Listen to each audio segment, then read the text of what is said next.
Hi friends, welcome back to 10-Minute Recaps. Today, I'm going to explain a romance drama film from 2004 titled, Closer. Spoilers ahead. Watch out and take care. The movie begins with a young writer named Dan, walking down the streets in downtown London. He spots a woman with short red dyed hair walking in the opposite direction, and they make eye contact and begin to smile at one another. Suddenly a car driving on the left side of the road, she steps into the traffic after looking the wrong way and gets hit by the car. Dan runs to her side and she looks up and says hello stranger. She isn't badly hurt. Dan takes her to the hospital where they start to get to know each other. As they're leaving the hospital, they pass by a park that Dan remembers from when he was little. They pass a wall and notice that it has the names of firemen, policemen, or anyone else who has given their lives to save another person. They take the bus and continue their conversation. We learn that writer who daylights as an obituary writer. The young woman introduces herself as Alice Ayres. She claims that she is a stripper from New York and has come to London to leave a bad relationship. Finally arriving at Dan's office, he says goodbye to her and leaves, but suddenly stops and turns around when she asks if he has a girlfriend. He says yes. A year later, Dan is having his photo taken in a small artist studio by Anna. Dan and Alice are living together, and Dan has written a novel about his romantic life with Alice. Anna is taking his photo for the dust jacket of his recently published book. Anna is an American photographer who mainly takes portraits of strangers. She mentions that she likes to go to the aquarium and possibly take photos of people there. She reveals to Dan that she's currently separated from her husband. He learns that she read his book and likes it. They kiss one another and she learns that he's got a girlfriend and the book is based on her. She ends the kiss at the point, while he's professing that he likes her a lot and needs to see her. She tells him to get over it. At this point, the doorbell buzzes and it's Alice, who has come to meet Dan having just gotten off her job at a local coffee shop. He lets her up to the studio where she and Anna meet. Alice asks Anna to take her photograph and Dan leaves so the two of them can be alone. She begins to take her photo and Alice reveals that she heard their conversation on the intercom when she was downstairs. She turns away and Anna begins to apologize. Alice turns back with tears in her eyes and yells at Anna to take the picture. A little later, Dan is in his apartment on his computer. He's in a hookup chat room and is logged on as a woman for a joke. He meets another man on the web whose name is Larry. He's a dermatologist and a sex addict logging on while at work. When he asks Dan for a name, he tells him Anna.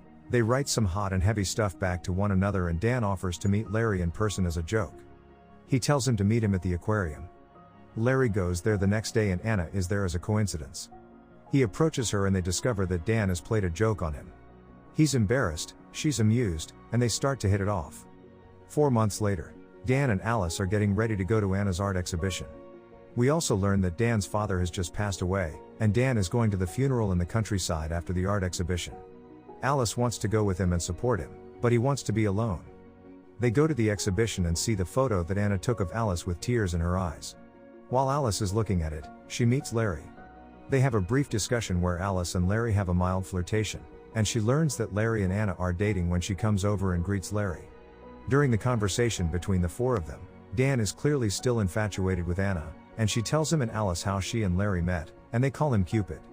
We also learn that Dan's book failed and he is once again an obituary writer.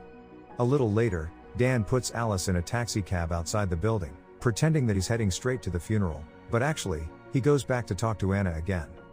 Another year later, Dan comes into his apartment at first telling Alice that he's been at a business dinner.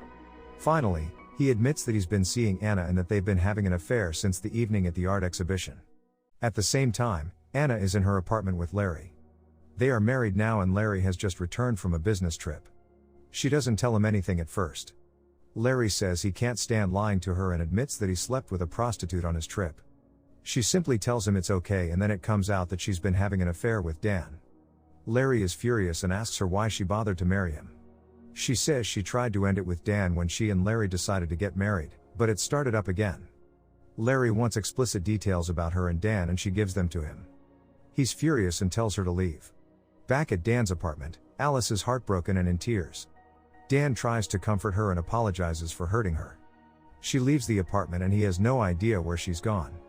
6 months later, Larry enters a strip club for a drink and he spots Alice, who's working there as a stripper wearing a skimpy top, G-string, and a pink wig. He arranges a private dance with her in a room. She gives him one willingly. Afterward, She flirts and smiles and tells him her name is Jane Jones's as part of the act. Larry is torn up about his recent divorce proceedings from Anna and gets frustrated that Alice plays with him and won't take him seriously. He says he wants to sleep with her and she tells him no.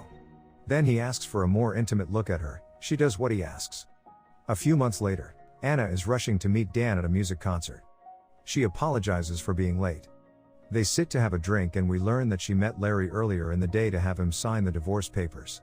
A few moments later, Dan guesses that Anna slept with Larry that day, and he was right. A flashback shows the meeting earlier, and Larry said that he will sign the divorce papers if she'll sleep with him one last time. She agrees. Anna says she did it to end the whole thing and that all Larry got was her body. Dan is still upset. Another few months later, Dan storms into Larry's office and angrily reveals that Anna has left him and is back with Larry. Dan tries to confront him and claims that this is all Larry's fault. When Larry reveals that Anna never did file the divorce papers.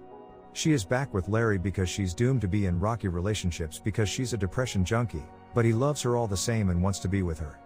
Larry is at first angry with Dan and then begins to pity him because Dan is truly heartbroken and starts to cry. He tells Dan to go back to Alice, and Dan reveals that he doesn't know where she is. Larry tells him about the strip club and assures him that he didn't sleep with Alice when he saw her there. As Dan is leaving, Larry tells Dan that in truth, he did sleep with Alice. Dan goes to the strip club and sees Alice dancing on the stage. They both make eye contact with each other and seem to appear happy to see each other once again. Alice and Dan are in a hotel room near Heathrow Airport. They seem really happy together. She's planning to return to New York and has decided to take him with her as a treat. Alice notes that this is the day when they first met on that London street corner, which was 4 years ago, and Dan remarks how time flies by so fast. Dan asks Alice if she slept with Larry, and she tells him that she didn't. He demands to know the truth. Eventually, he leaves the room to get cigarettes and asks Alice for the truth when he gets back. He turns around on his way out and returns to Alice with a flower. She tells him that she's not in love with him anymore. She tells him she stopped loving him just now because he kept pressing about Larry. Finally, she admits the truth. She and Larry did sleep together that night after they ran into each other at the strip club. Dan tells her he has known all along and has forgiven her already. He tells her that it doesn't matter and he loves her, but she's fed up and tells him to leave. She starts yelling at him and he slaps her. Shocked by this outburst of violence, Dan leaves the hotel room. Alice arrives back in New York by herself. At the same time, Dan has remained in London. He passes the park from the first day they met and notices one of the names on the wall is Alice Ayres. Back in New York, when Alice is going through immigration, we see that her real name on her passport is Jane Jones, the name she had given Larry when he had pressed her for her real name in the strip club. Jane or Alice walks down a busy street in New York, and then she crosses a street against the don't walk signal, reminding us of the opening scene when she carelessly crossed a street in London, was struck by a taxi, and met Dan. Nonetheless, she is back in her home country, to face an uncertain future alone. I hope you guys enjoyed this video. Hit that like button if you did, subscribe if you're new. And at last, I'll say stay well, stay safe, thanks.